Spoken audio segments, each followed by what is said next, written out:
Bienvenidos a Historiar. Este podcast fue creado y producido por la ASAI, Asociación Argentina de Investigadores de Historia. Un podcast sobre historia argentina, latinoamericana y mundial. Acompáñanos en este recorrido por el pasado para pensarnos en el presente.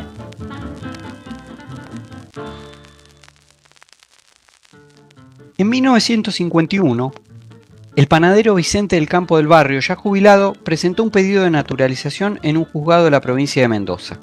Del Campo del Barrio llevaba para ese entonces más de 30 años viviendo en Argentina, país al que había arribado en 1908 desde su España natal.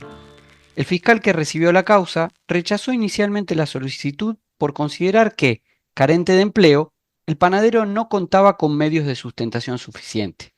Sin embargo, el juez impuso un criterio distinto al del fiscal y decidió concederle al Campo del Barrio la carta de ciudadanía. El caso llegó hasta la Corte Suprema de Justicia de la Argentina, que, a tono con el nuevo espíritu jurídico de la era peronista, confirmó que don Vicente el panadero había conquistado en los hechos su derecho a la naturalización luego de contribuir a la comunidad con el trabajo de toda una vida. Algunos casos, como el de este panadero asturiano, animan las páginas de un nuevo libro, Argentina hasta la muerte, y plantean una serie de preguntas que ocupan el centro de esta investigación y de la investigación que nuestra invitada de hoy ha desarrollado durante una buena cantidad de años. Me refiero a preguntas como ¿cuándo, cómo y en qué condiciones una persona se convierte en ciudadano de un Estado? ¿Cuál es el vínculo de la ciudadanía con las ideas de territorio y nación? ¿Se trata de un derecho humano o de una gracia concedida por el poder político? Esas son algunas de las preguntas de las que vamos a charlar hoy con Pilar González Bernaldo de Quirós, una investigadora y profesora de amplia y reconocida trayectoria que se desempeña en la Universidad Paris-Cité como profesora y como investigadora en el Laboratorio de Mundos Americanos del LECOL a través de París 1. ¿Qué tal, Pilar? ¿Cómo te va?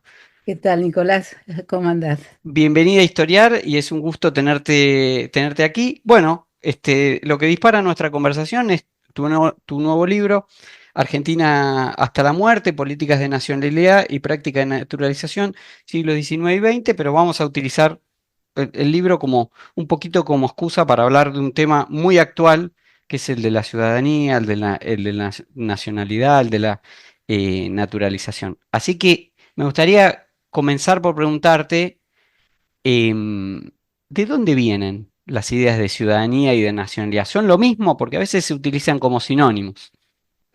Bueno, sí, efectivamente se utilizan como sinónimos. En inglés, vos sabés que citizenship se utiliza para hablar tanto de ciudadanía como de nacionalidad. En español, la palabra nacionalidad tiene una presencia mayor, pero en general se entiende que los ciudadanos son nacionales y por consiguiente no hay mayores preguntas al respecto.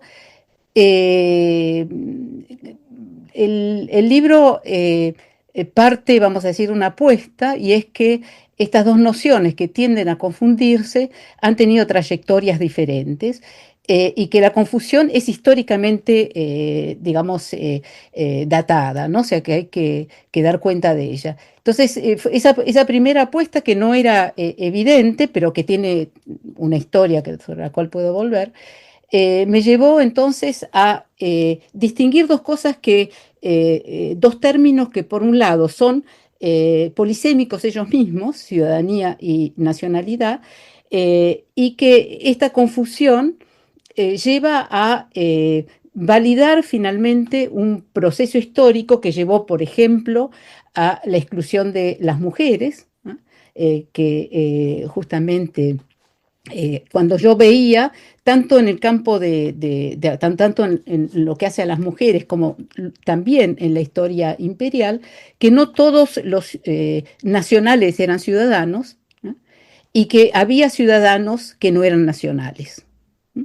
En el caso de los ciudadanos no nacionales, eso lo percibí en investigaciones anteriores y un artículo que salió en el 2006 sobre lo que yo llamaba ciudadanía de residencia, y son estos extranjeros que votan en las elecciones nacionales en Argentina desde la Constitución del 53 con la reforma del 60 y que son extranjeros, ¿no? Entonces, y por otro lado, las mujeres, que hasta la ley del 47 que les otorga el derecho de voto, son nacionales, pero no ciudadanas. A ver, Aunque, sí, no, aunque, avante, avante. no, aunque la cuestión de la nacionalidad de la mujer es un tema que también aborda el libro, porque tienen una nacionalidad precaria respecto a los hombres. No, Entonces, lo que te iba a preguntar es lo siguiente, ya que mencionaste, dijiste algo que me parece interesante, que es, hablaste de que estas historias se pueden datar, de algo datado, ¿no? Incluso la confusión entre ambos términos. De modo que me parece que hay algo que vos comentás, que es que para entender estos dos conceptos hay que remitirse un poco a los tiempos de las revoluciones de independencia, ¿verdad? Por un lado al contexto más amplio de la Revolución Francesa, pero en particular hablando de América y de lo que luego será Argentina, ir a ese comienzo del siglo XIX, ¿verdad? sí, efectivamente, yo arranco en el momento, vamos a decir, en 1810, en el momento de la insurrección y la constitución de un gobierno provisorio, porque es allí donde emerge y se propulsa, perdón, la noción de ciudadanía. Ahora, lo que yo muestro también es que la noción de nacionalidad está ausente en ese momento, ¿eh? No hay, nadie evoca, no aparece, y la tesis del libro que en realidad se empieza a hablar de la noción de nacionalidad se instala a mediados del siglo XIX y es inmediatamente absorbida por la idea de ciudadanía. Y eso tiene una explicación, tiene una explicación, que yo doy una explicación, vamos a decir, en el libro. La ciudadanía obviamente se difunde con el proceso revolucionario, pero lo que el libro muestra también, y eso se lo debo en gran parte a las investigaciones de Tamara Herzog, en todo caso ella fue la que me disparó esta pregunta, es que la ciudadanía, digamos, la noción, la categoría de vecindad proyecta, ¿no? Se proyecta sobre la ciudadanía a principios del siglo XIX. Si ella se desarrolla tanto y tan bien y tan rápidamente, es porque de alguna manera tiene una base que tiene sentido para la sociedad de entonces, que es la idea de pertenencia a una comunidad local que define la vecindad. Entonces, Y esa es una categoría que viene de tiempos coloniales. sí, de tiempos coloniales, y remito, digamos, a aquellos oyentes que lean el libro de Tamara Herzog, que es muy, digamos, clarificador en ese sentido. Entonces, Tamar lo que muestra es que hay dos nociones en la época de la colonia que, vamos a decir, del imperio, porque comprenden también España, que definen la pertenencia. Una es la vecindad, la otra la naturaleza.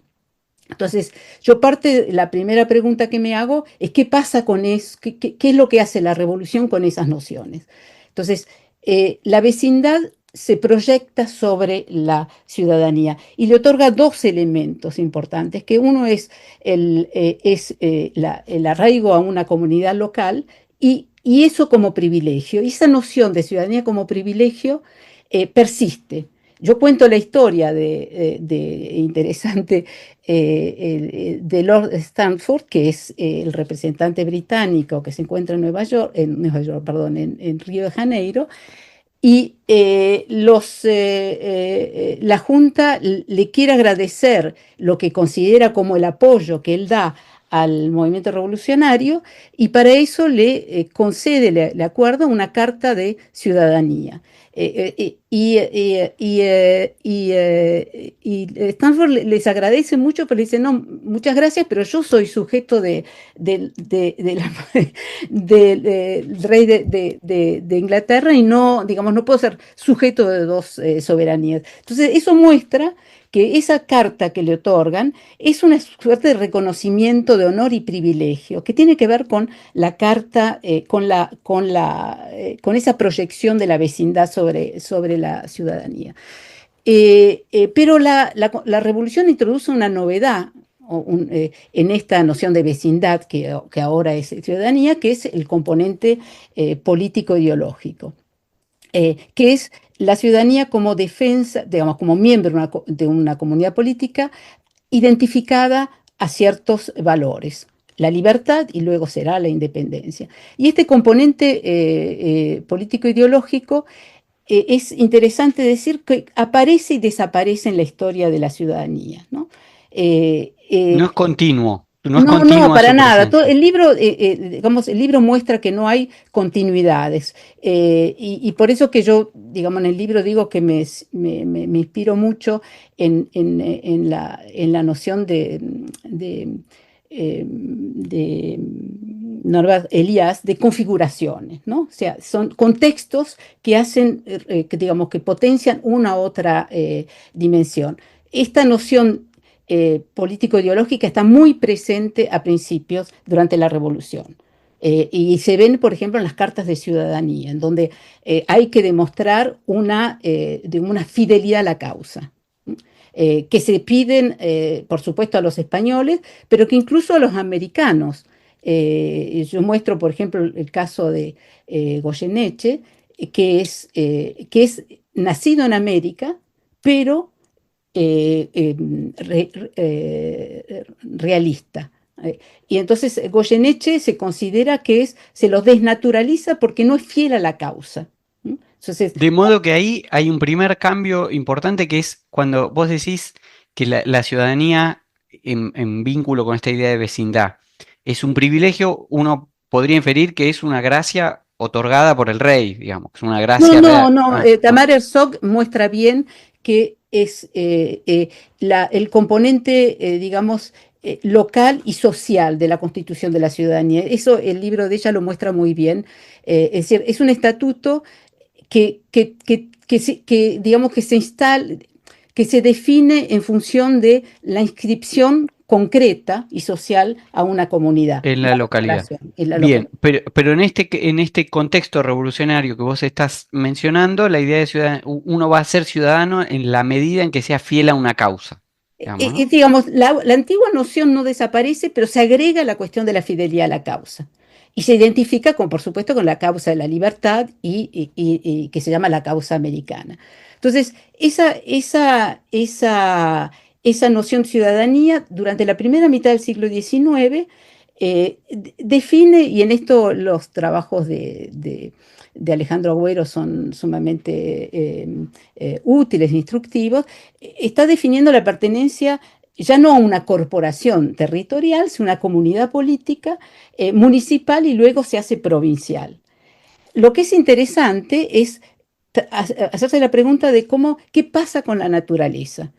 La naturaleza, que es un vínculo que puede ser horizontal, pero sobre todo vertical, con el reino y el monarca como cabeza del reino, durante la primera mitad del siglo XIX, digamos desde los movimientos revolucionarios, remite a América. Entonces, lo que es interesante es que esta noción de naturaleza americana persiste y mi hipótesis o mi tesis es que ella impide que la naturaleza venga a identificarse con la nacionalidad como pertenencia, como vínculo jurídico con un Estado. Entonces es como que hay dos trayectorias paralelas. De un lado la soberanía y del otro lado la naturaleza americana. Esas dos trayectorias se encuentran a mediados del siglo XIX, en donde justamente la nacionalidad como figura jurídica se instala y en ese caso, y digamos, en ese momento, la ciudadanía absorbe la nacionalidad, o sea, ya la ciudadanía en nacionalidad argentina, ya no es la naturaleza americana, es la nacionalidad argentina. Eso es un fenómeno, es un proceso que es justamente lo que me interesa mostrar. Y a partir de ahí hay como una absorción que no impide, digamos, que no ¿cómo decir? No anula las diferencias, porque, y eso lo muestro muy bien en el caso de las mujeres, porque sin embargo siguen habiendo habitantes, digamos, la mitad de la población, mujeres que son nacionales pero no ciudadanas, ¿no? Pero digamos, eso se mantiene. Ahora,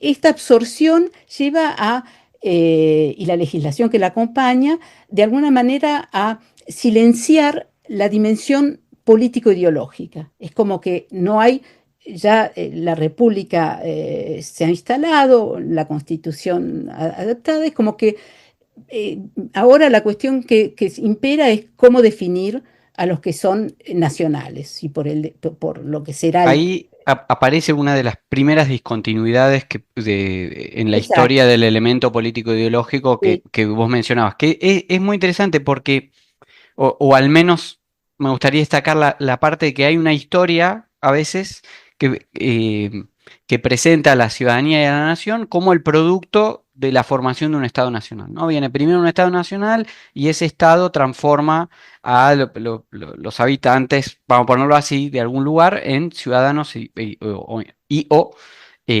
nacionales. Lo que vos nos estás diciendo es que eso no es exactamente así, ¿no? Que la historia de la ciudadanía uno la puede contar, inclusive, no digo prescindiendo, pero un poco en paralelo a los estados nacionales. No requiere un estado sí, nacional que...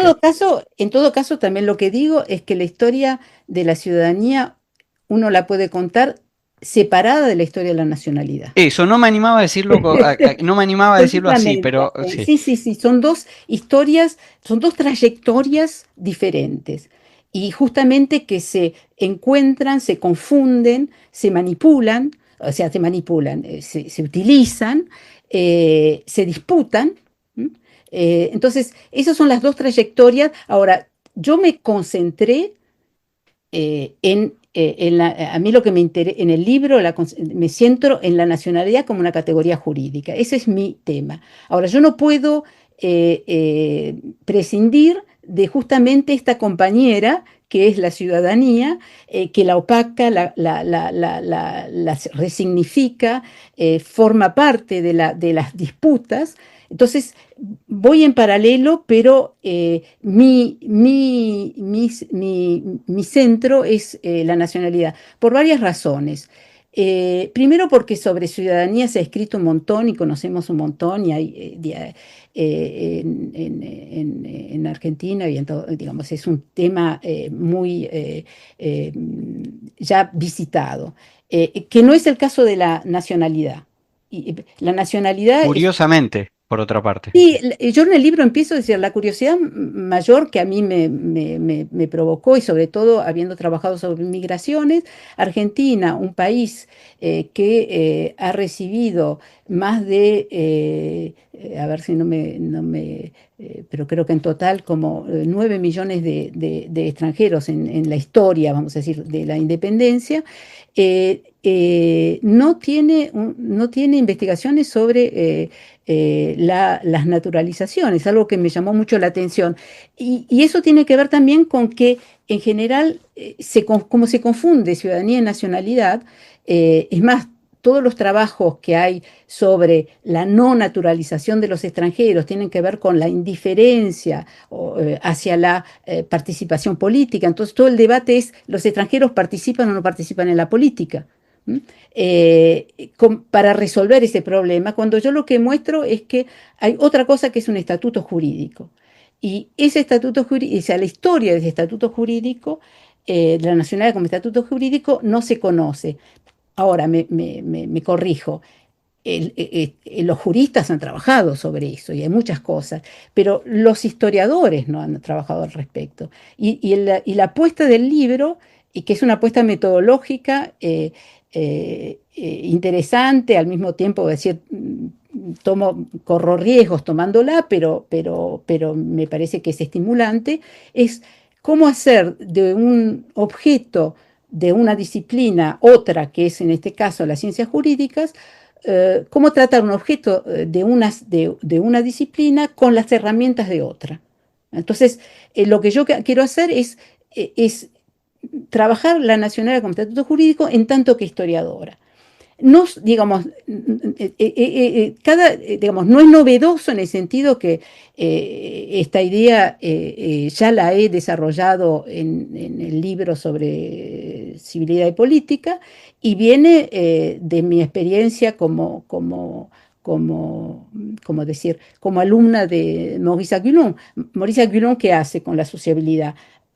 Toma un objeto de la sociología y hace una historia y dice cómo trabajarlo como objeto histórico. O sea que no soy la primera que lo pienso. Por otro lado, hay toda una corriente que se llama la sociohistoria, que va a difundir mucho Gérard Noiriel, que justamente promueve ese tipo de cosas.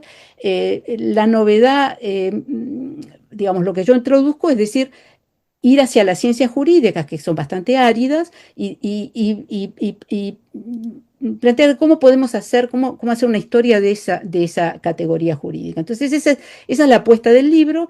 eh, yo diría una apuesta doble, porque de un lado es tratar ¿cómo decirle? De poner carne y hueso, como vos hiciste citando el caso del panadero, a algo que es bastante, digamos, a algo que es bastante árido y al mismo tiempo evitar la aproximación normativa que obviamente va contra la propia metodología y concepción del historiador. Entonces, para volver a la ciudadanía y nacionalidad, mi apuesta es, digamos, centrarme en la nacionalidad, pero no desentenderme de la ciudadanía, porque las dos trayectorias se encuentran, se mezclan.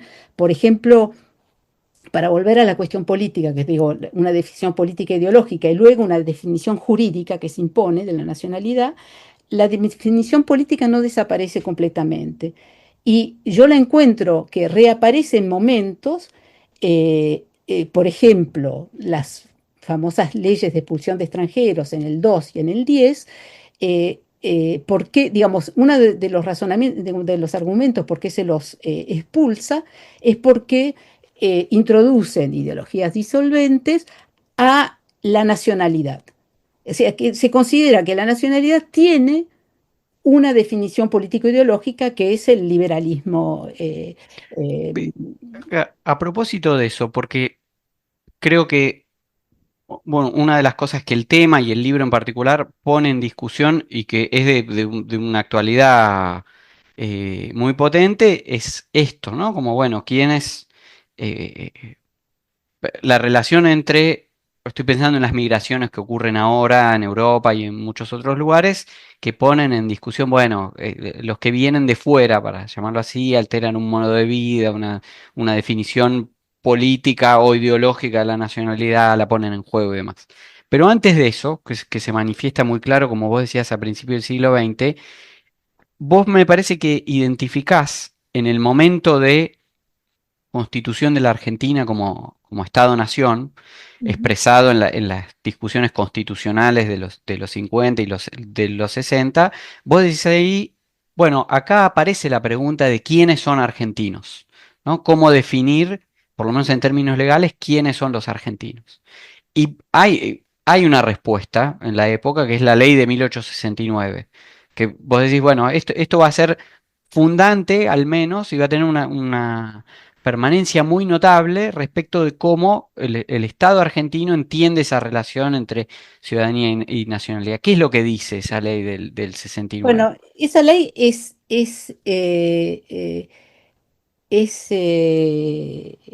tiene varias características. La primera es longevidad. O sea, esa ley es de 1869 y sigue rigiendo hoy en día en Argentina. Eso no se encuentra prácticamente en ningún lado del mundo. La cantidad de leyes que vamos a decir que se han promulgado, yo pienso en caso de Francia, sobre la cuestión de la nacionalidad, la definición de quién es francés y cómo se adquiere la nacionalidad francesa, En el caso argentino es una longevidad que por otro lado es una característica, vamos a decir, digamos, de la historia de la institucionalidad en Argentina. En general, ¿no? La Constitución también, la cantidad de constituciones que han conocido los diferentes países de América Latina, bueno, Francia, cantidad de constituciones,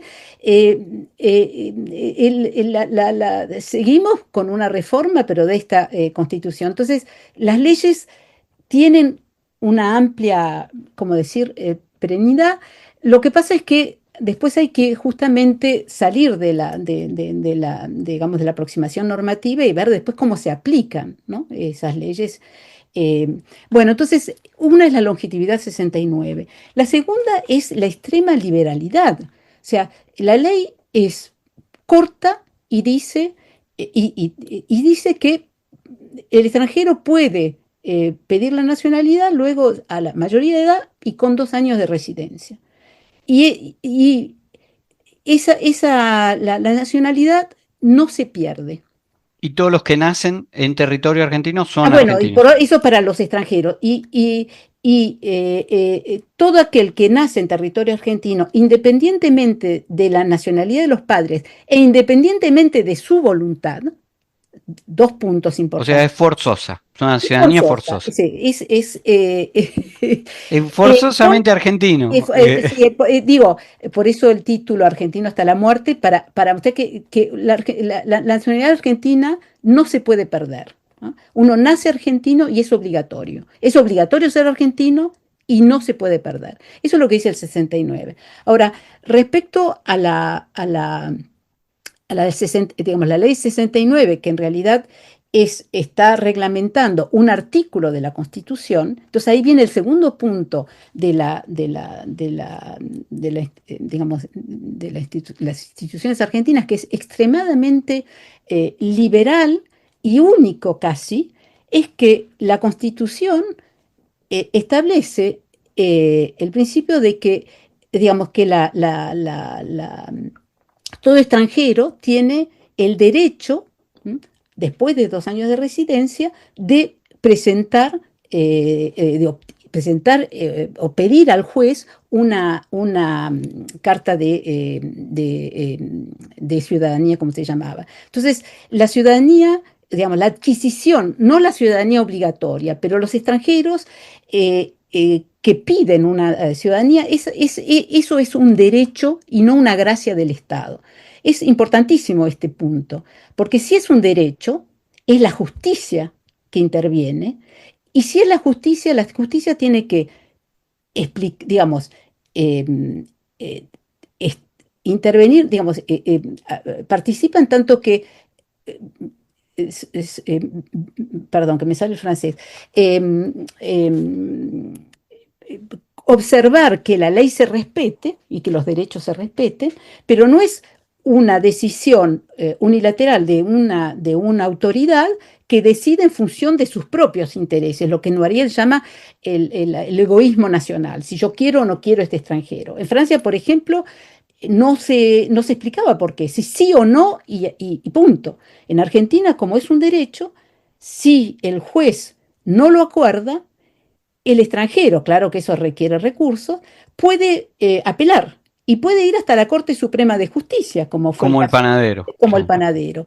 Entonces, eso es ¿cómo decir?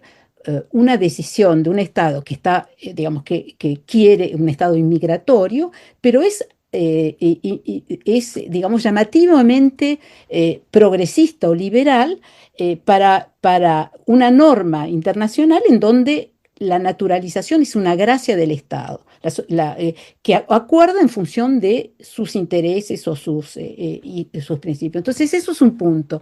El hecho de que sea un proceso judicial también es muy importante, lo acabo de decir, porque protege, aunque no, todo el libro muestra cómo la justicia también, digamos, interactúa con la política y muchas veces, y lo muestro en el caso de los cambios que hay entre digamos, el periodo más liberal y el golpe del 30 y un cambio importante de jurisprudencia y un nuevo cambio de jurisprudencia durante el peronismo. O sea que hay, digamos, lecturas e interpretaciones diferentes, pero cambia considerablemente respecto a un procedimiento, como es en el caso francés, en donde uno hace su pedido y las autoridades, policía, administrativas, deciden unilateralmente. Ahora, ahí hay algo para destacar que vos lo has dicho, pero me parece importante remarcar lo que es, está bien, la ley es del 69 y va a durar hasta nuestros días, como estabas diciendo, lo cual implica que se da en el alba o en los comienzos del periodo en el que la Argentina se convierte en uno de los países receptores de inmigrantes más importantes del mundo, digamos. Recibe de las corrientes de migración transatlántica más grandes y más notorias de la época. Por lo cual, esta idea tan liberal, esta liberalidad en la concepción de quién es argentino es muy notoria. Ahora bien, que es algo que también sugeriste, hacia principios del siglo, en torno del principio del siglo XX, el centenario y demás, hay algunos autores y autoras que han señalado que en la Argentina aparece un nacionalismo xenófobo. Por lo que vos nos estás contando, eso no tiene una materialización, bueno, sí, las leyes de expulsión de extranjeros, pero eso no tiene una materialización muy clara o no implica un gran cambio en la concepción de quiénes son argentinos. ¿Es así o- Bueno, hay que distinguir entre los discursos y las prácticas, ¿no es cierto? Entonces, pero incluso en materia de posicionamientos políticos y discursivos, yo he encontrado que la cosa, digamos, que se puede dar, digamos, que hay una interpretación un poco más compleja o diferente. Entonces, a ver, desde el punto de vista de las prácticas, que es lo menos conocido hasta ahora, entonces, lo que yo noto es que esta ley extremadamente liberal no atrae al principio muchos extranjeros, por una razón que los propios actores de la época lo dicen, es que siendo la Constitución, y este es otro punto, siendo la Constitución una Constitución que garantiza los derechos civiles a todos los habitantes, y esto es otra de los aspectos sumamente interesantes que no han sido suficientemente subrayados del caso de la Constitución argentina, no es la única, pero es que la Constitución se da y protege los derechos de los habitantes, no de los ciudadanos. Habla de habitantes. Habitantes quiere decir, después de todo un debate sobre Sarmiento, dice qué quiere decir habitante, ¿no? Pero los habitantes entonces no son nacionales o ciudadanos, son aquellos que residen en el territorio, tanto nacionales, ciudadanos o extranjeros. Entonces, eso le da, ¿cómo decir? Los extranjeros pueden comprar, digamos, adquirir bienes, pueden trabajar, incluso en el propio ejército, no hay ninguna restricción.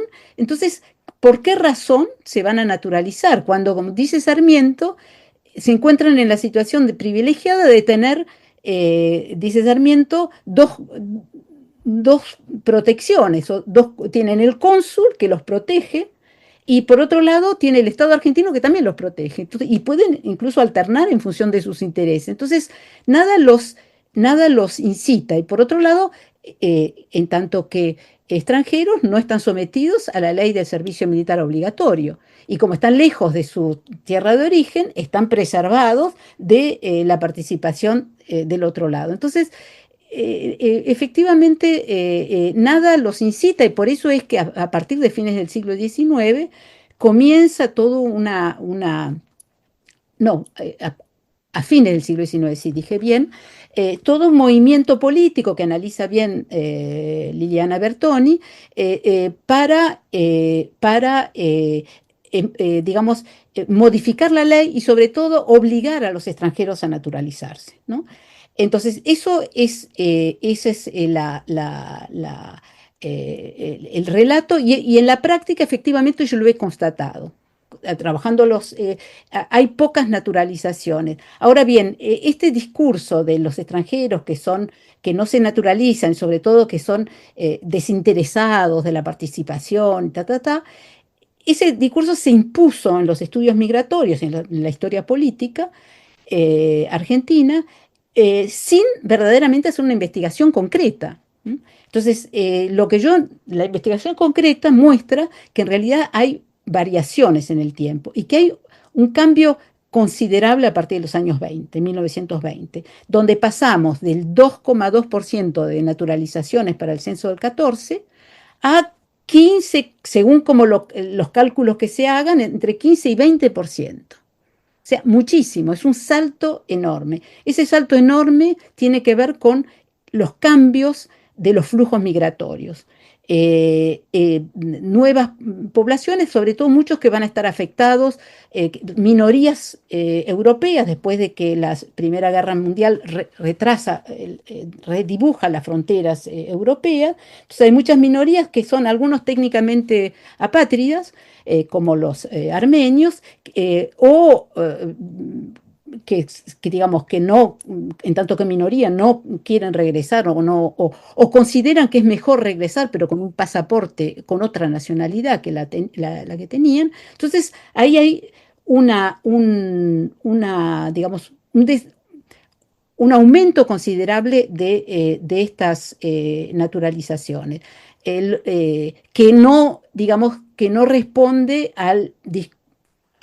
digamos, al discurso que existe sobre las O sea naturalizaciones. que el mundo de los discursos y el mundo de las prácticas no se encuentran tanto ahí. No, Es no, decir, no, es que si cuando uno uno ve la va y mira práctica, no sé, la Liga Patriótica o todas esas cosas que han merecido algunos estudios, tienen una verba, por ponerlo así, en la que este es un tema central, fundamental y demás. Pero vos lo que nos contás es que desde el mundo de las prácticas no es algo que varíe notable. Todo lo contrario, como hay más gente que se vuelve que sí, decide hacerse argentina viviendo en la Argentina. es más, este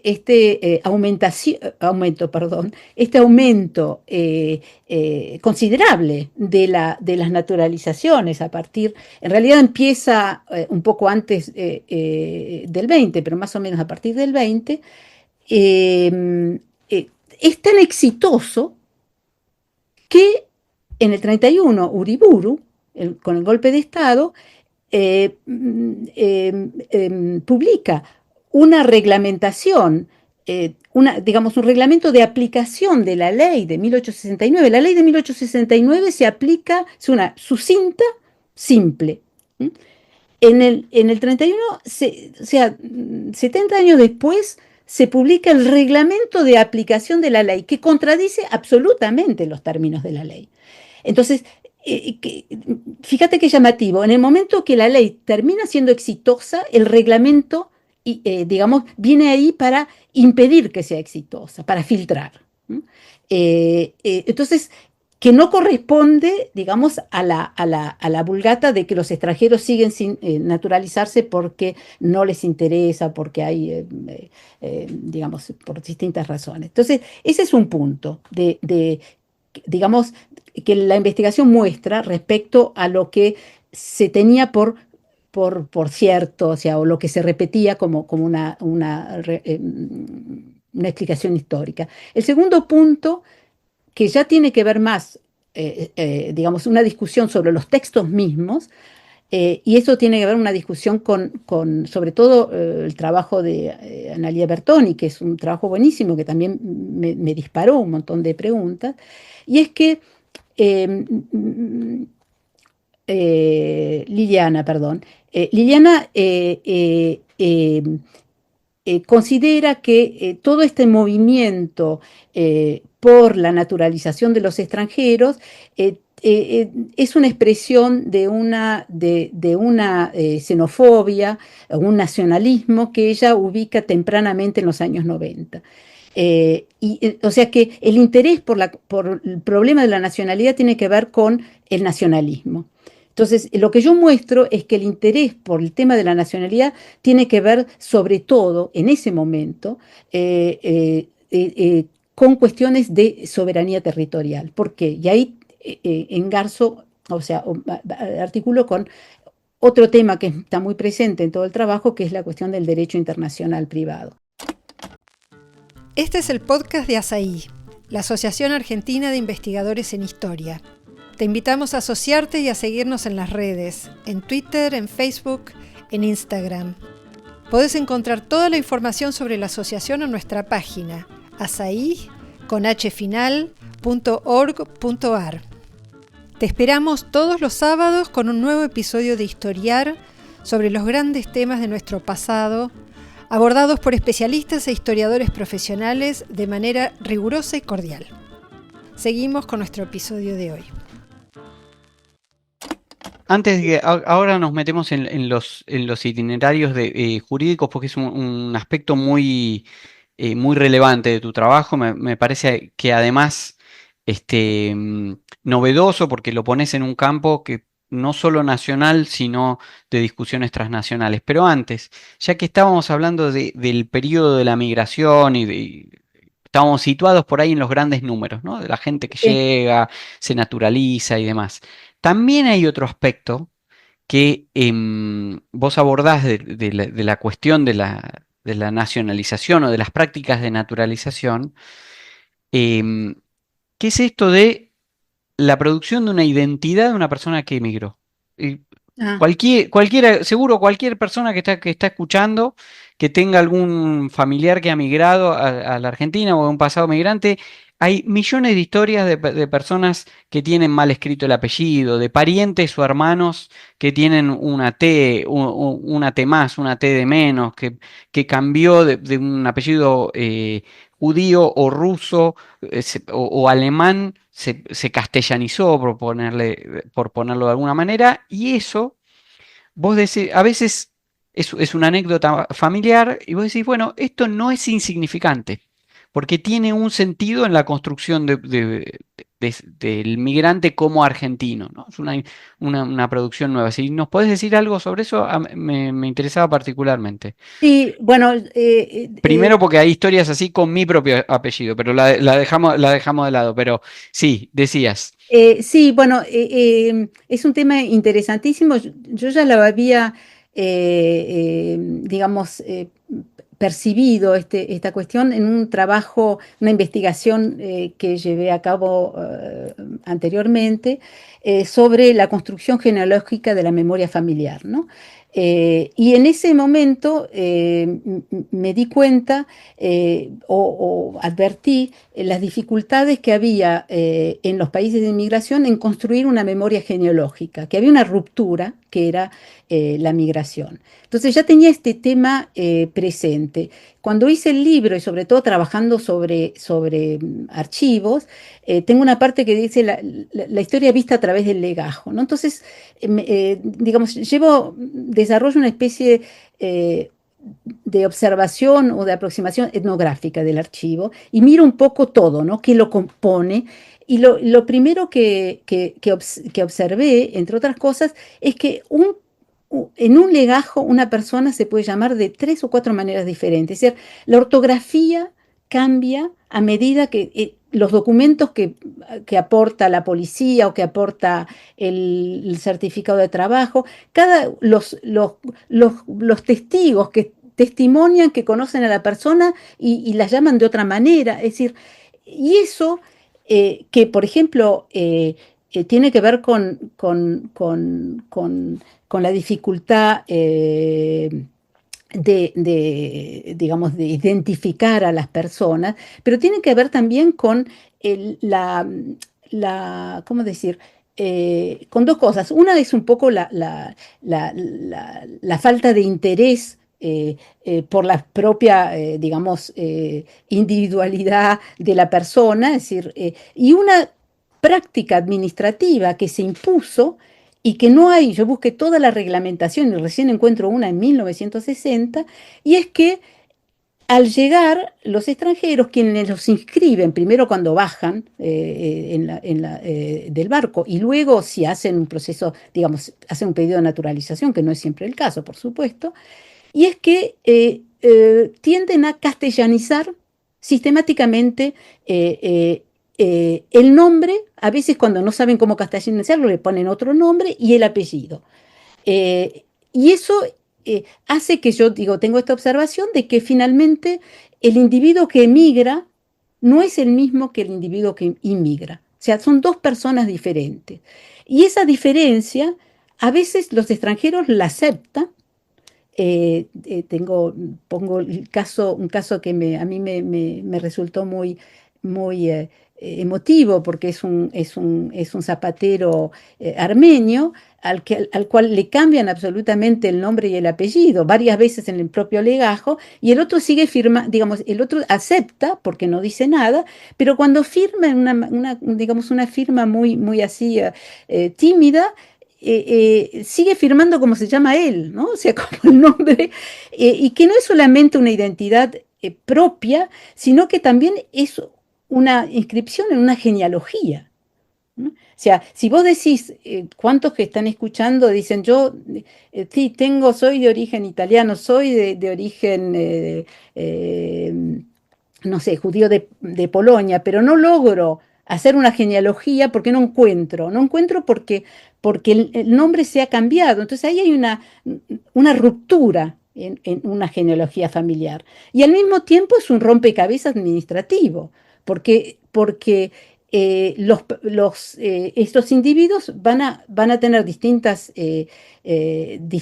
identidades. Lila Caimari muestra cómo pueden jugar con esas identidades, pero al mismo tiempo es un problema, ¿eh? Entonces, para los naturalizados, yo hablo de un caso, pero planteé varios, de un pobre tipo que se naturaliza con un nombre, le ponen un nombre, dice, no, yo me llamo de otra manera, pero vivía allá, se naturaliza, no me acuerdo, ahora por ahí estoy, pero se naturaliza en una provincia, entre tanto vive en otra, y le dicen, vaya a la primera provincia, no, vaya a Buenos Aires, no, vaya a la otra, y lo pasean así de administración en administración, porque nadie sabe quién tiene que cambiar el nombre que le han modificado, a veces involuntariamente, ¿no?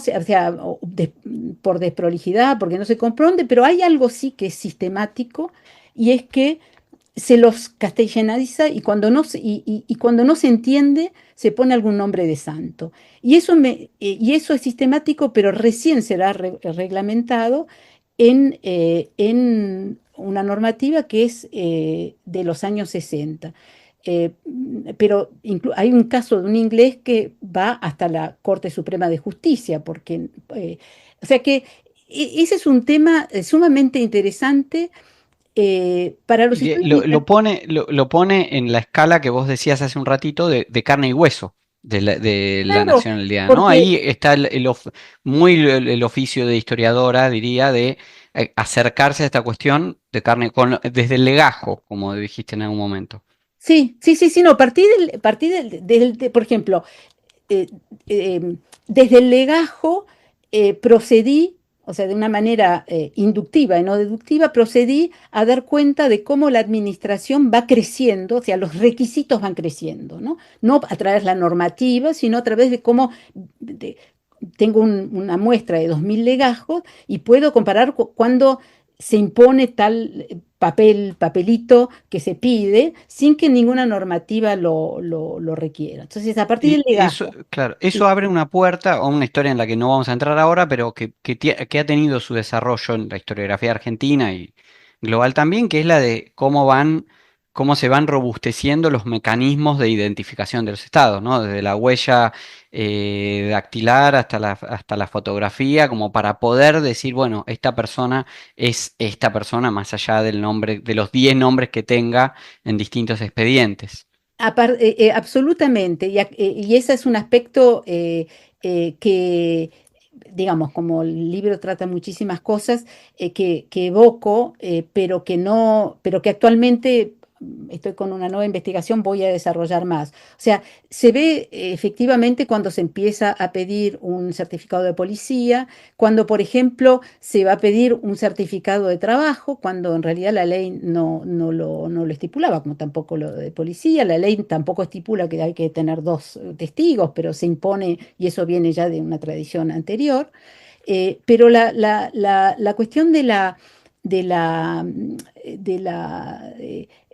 de los requisitos, eso es interesante, que poco a poco se van imponiendo requisitos que la ley no introduce, pero que tampoco la administración es capaz de producir. Entonces, por ejemplo, en un momento se dice que, bueno, que el extranjero tiene que tener un certificado de la Dirección de Migratoria con una reproducción del libre desembarco, ¿no? El servicio migratorio no tiene toda esa documentación. Entonces, es llamativo, es decir, de un lado, una voluntad digamos, que Foucault llamaría esto de biopolítica, pero que al mismo tiempo el Estado es incapaz de hacerlo. ¿Y eso quién paga el pato de eso? Muchas veces los propios extranjeros. ¿Por qué? Porque en el 31, cuando se reglamenta la ley de 69, se va a hacer mucho más estricto en lo que llaman los documentos probatorios. Entonces, por ejemplo, hay un Bloomberg que no por azar judío, o sea que estas reglamentaciones también sirven de filtro, ¿eh? No solamente para limitar las naturalizaciones, sino dentro de la limitación para filtrarlas, ¿no? Y en ese momento hay una sobrerepresentación, por ejemplo, de individuos que onomásticamente hablando pueden ser considerados judíos, no sé si son judíos, pero tienen nombres que se los identifican como judíos.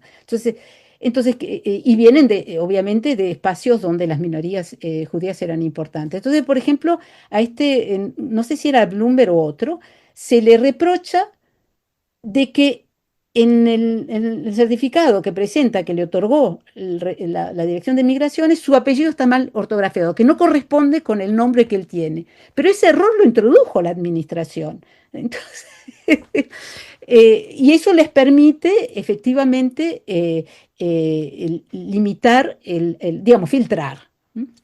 Ahora, esto está muy bueno porque nos mete, como decíamos hace un ratito, como en la cara humana de todo esto. Pero antes de que yo te distrajera hacia ese camino, vos ibas a contar una cosa que es central en el abordaje que vos tenés de la cuestión de la nacionalidad, que es, bueno, hay un montón de normas, de reglamentos y de leyes que producen estas ideas o que crean estas ideas de nacionalidad. Y uno en general tiende, o buena parte de la literatura tiende a verlas como leyes, reglamentos, ordenanzas, lo que fuere, que se dan en el ámbito del Estado-Nación. Sin embargo, una cosa que vos miraste es que esto más bien hay que verlo desde una perspectiva transnacional y que hay un campo transnacional de juristas pensando en la cuestión de la nacionalidad, ¿verdad?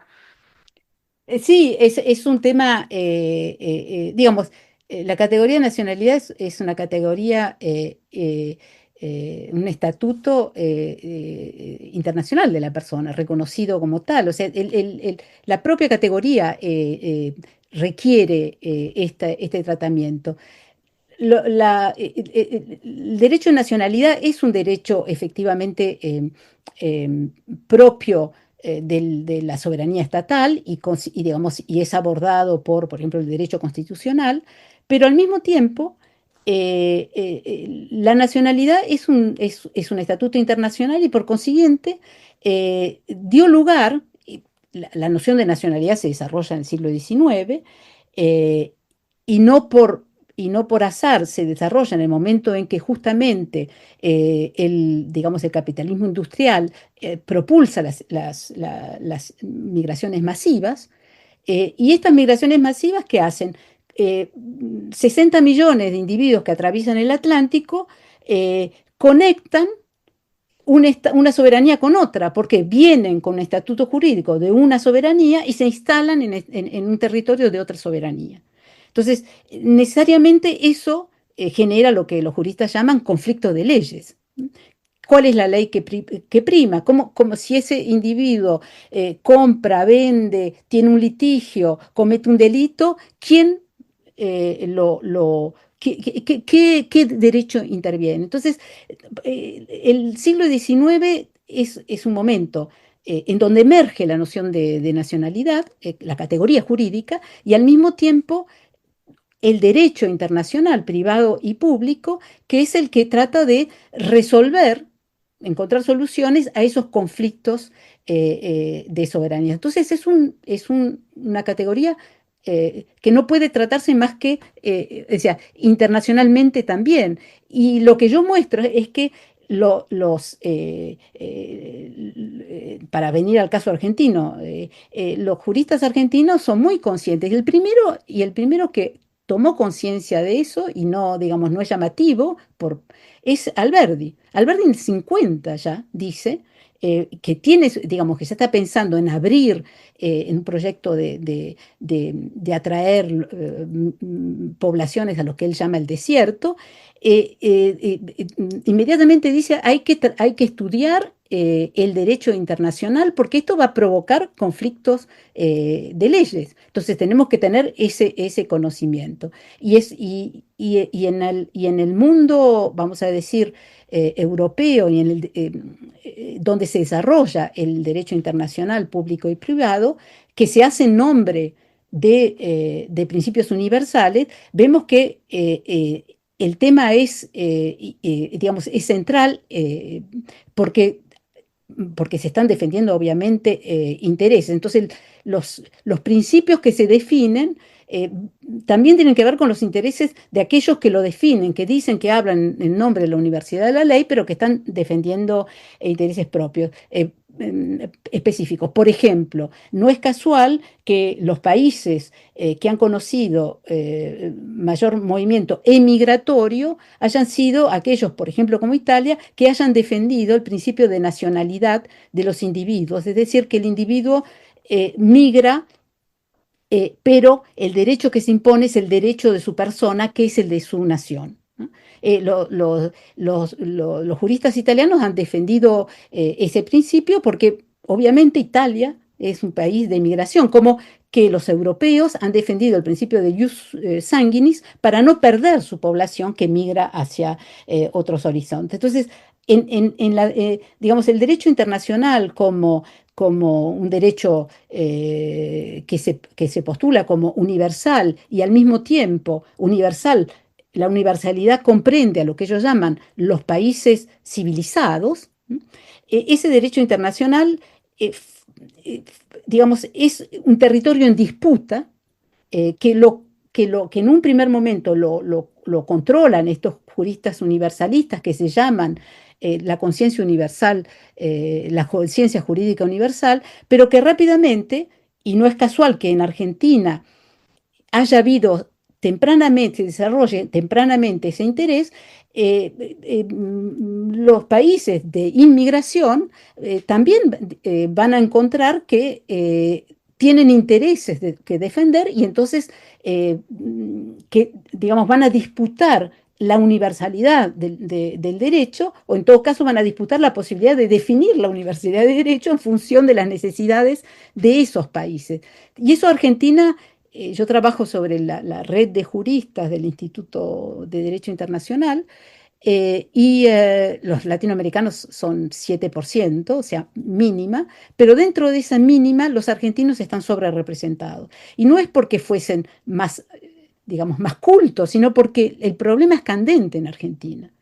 Y el primero que lo denuncia y hace de eso un leitmotiv de toda su vida es Sarmiento, ¿no? Que no hace más que denunciar los peligros de estos extranjeros digamos, llaman, digamos, que hacen intervenir a sus cónsules para resolver problemas de herencia o para todo tipo de cosas. Para recalcar otra vez, como decíamos al principio, mucho de la actualidad de lo que estás diciendo y del tema, posiblemente sea el presente, digo, sea un momento en el que hay muchas voces pugnando por un cambio de perspectiva en Europa, sobre todo, de estas ideas. Veremos si es algo, como vos dijiste, que se da a nivel de los discursos y no de las prácticas, o estamos ante un nuevo momento. Eso para insistir con la actualidad del tema. Pero vos, ya que estamos hablando de las leyes y demás, tenía una última pregunta para hacerte antes de que nos despidamos, que es, vos remarcaste muy bien y es muy interesante lo de la estabilidad normativa. Nos contaste y nos mostraste cómo estos procesos de naturalización pasan por los tribunales, pero también decís, y por eso yo había querido empezar con la historia del el panadero, que podemos utilizar para cerrar, que durante el peronismo se da un cambio. Hay algún cambio de perspectivas. ¿En qué consiste ese cambio? Sí, es un cambio que múltiple y que no podría, digamos que no se puede calificar de, ¿cómo decir?, valorativamente, ¿no? Por un lado, Perón es la ruptura, él introduce una nueva ley de ciudadanía y nacionalidad, donde discierne entre ciudadanía y nacionalidad, pero esta ley se aplica un año antes, en el 54, el golpe del 55, o sea que no tuvo verdaderamente aplicación. Pero es muy interesante el cambio. Por un lado, él rompe con la tradición de que la naturalización es un proceso jurídico. Y él,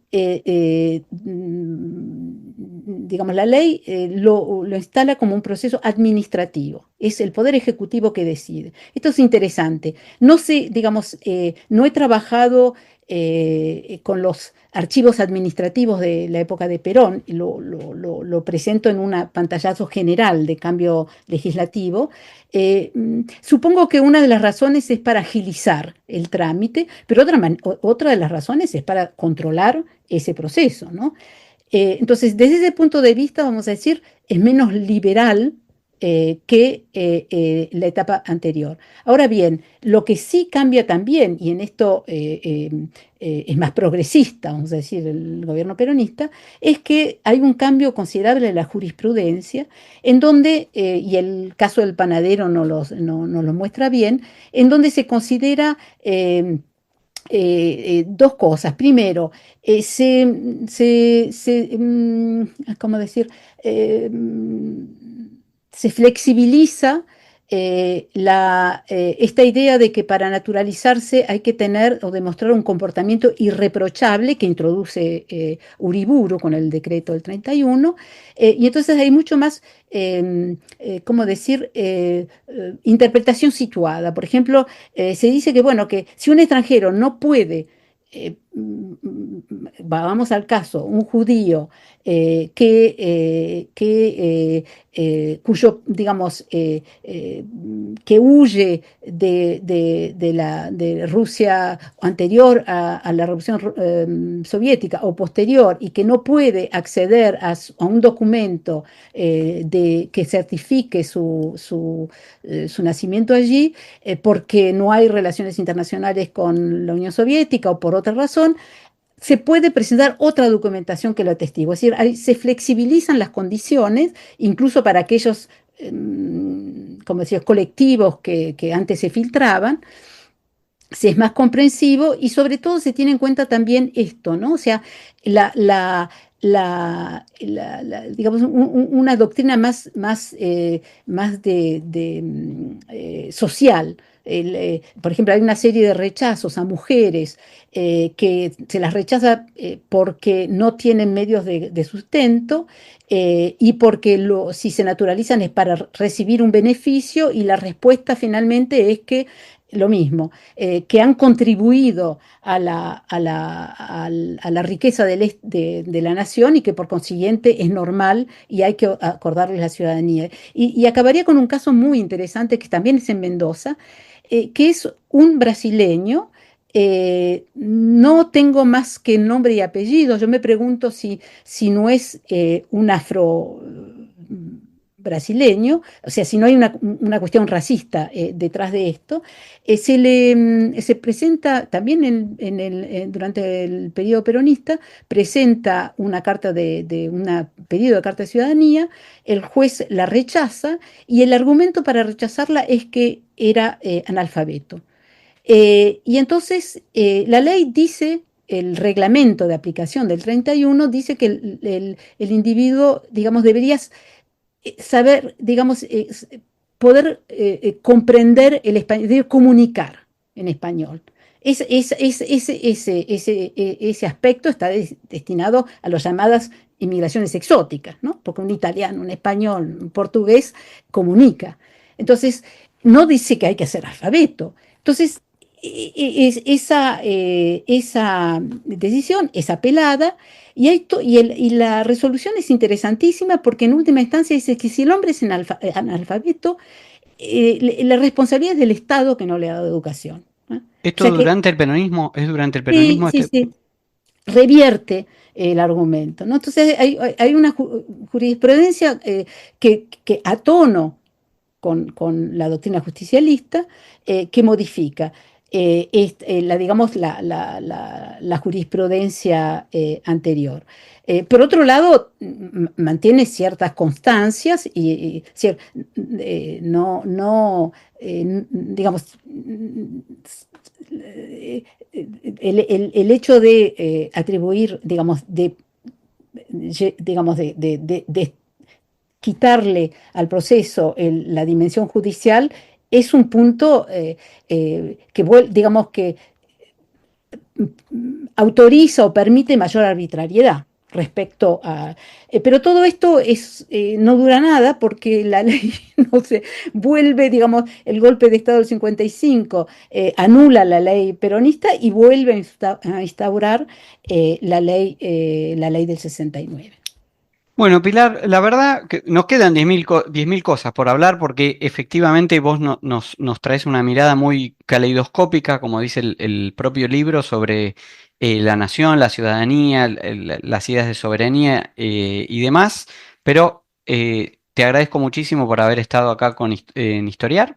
Seguro los oyentes, los y las oyentes lo van a disfrutar. Sí. Gracias, ojalá que hayas estado cómoda.